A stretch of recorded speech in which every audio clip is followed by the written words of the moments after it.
For Down the Rabbit Hole, which is the special segment where I ask myself the question that I wanted to ask myself, but you failed to ask, so I get to ask it instead and then answer it and pretend like it's an original question that nobody ever thought of before because I asked it.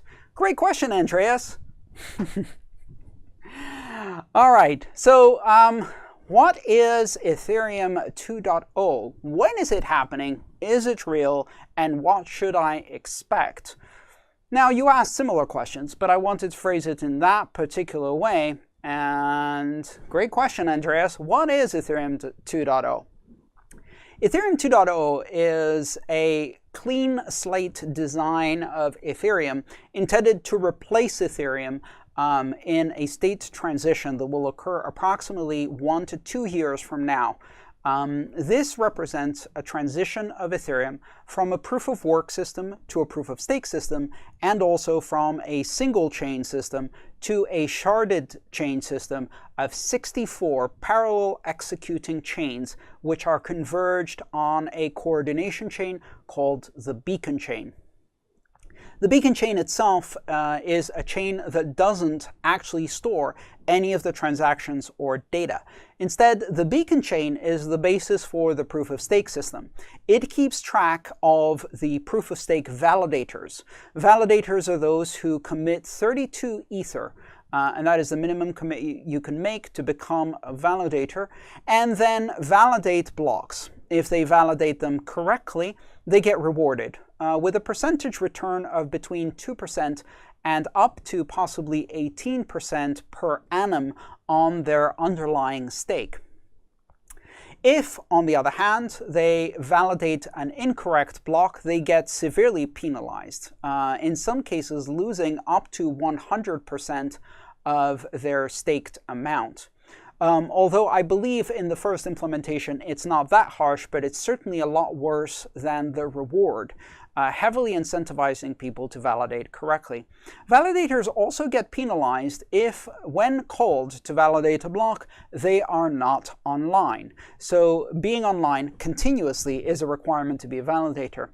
If a validator gets penalized several times as they lose stake, they reach a point where their stake drops below 16 Ether and they get kicked out of the validation pool. So how do validators get chosen? Well, that's part of the job of the beacon chain. And it uses a randomness engine called RANDAO VDF, as far as I understand it.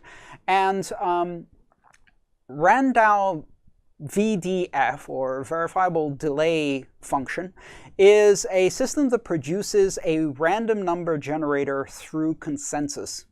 This random number generator is used to select validators from the pool of validators and give them the opportunity to validate a block. So validators stake into a contract, they put down their 32 Ether or more of stake, and then they wait until they are called to validate by the selection of a random number that identifies them as a chosen validator, and then they validate the block that they are handed. If they validate it correctly, they can earn a small reward. There are some other nuances and details. That's what the beacon chain does. The beacon chain was launched on August 4th and is currently operating as a testnet. It had been in testing for almost 2 years, and now it is running with validators staking testnet Ether. This phase, called Phase 0, is intended to last between 1 and 2 years.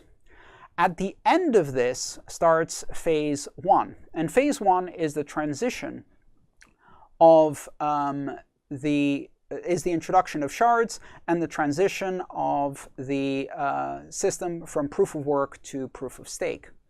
And then Phase 1.5 is the incorporation of the existing ETH1 chain into the ETH2 chain. And this is done as a state copy, meaning that whatever balances, smart contracts, addresses, and things you owned on the ETH1 chain thereafter become available on the ETH2 chain, and the users don't have to change anything. the entire ETH1 chain runs as one of the 64 shards, and this allows for scaling of a factor of up to 64x. All of the shards then get coordinated into the beacon chain at specified intervals. I believe those are called epocs. So that's the plan. Ethereum is moving to proof of stake and a sharded scalable architecture, and the intention was, instead of trying to make incremental disruptive changes to the base Ethereum chain, instead it was implemented as a clean slate implementation, which at some point has a migration of state so that it subsumes the entire ETH1 chain in a way that users don't even notice, and all of their data, state, and funds are carried forward to the ETH2 chain. This allowed for much more radical experimentation and rewriting of code from scratch in order to implement these rather ambitious goals. So it's running right now. Don't know how long it's going to run. That depends on how well it runs. In the first couple of days, there was a bit of a shortage of validators, but I believe that's been fixed now. I'm watching it with great interest. I'm not currently running a validation node. Unfortunately, I don't have the time to keep it up and running and monitor it carefully because, as I mentioned before, if it goes down, you lose money. Even for testnet Ether, I'm not willing to do that because I really don't have the time. But I am watching this rather carefully and with great interest, because if this implementation is successful, it represents a very significant advancement in the science of consensus algorithms and in the science of proof of stake. Interestingly, there's another question that came up related to this, which might be a good segue from this down the rabbit hole. So that was my question of the day. I hope you enjoyed it.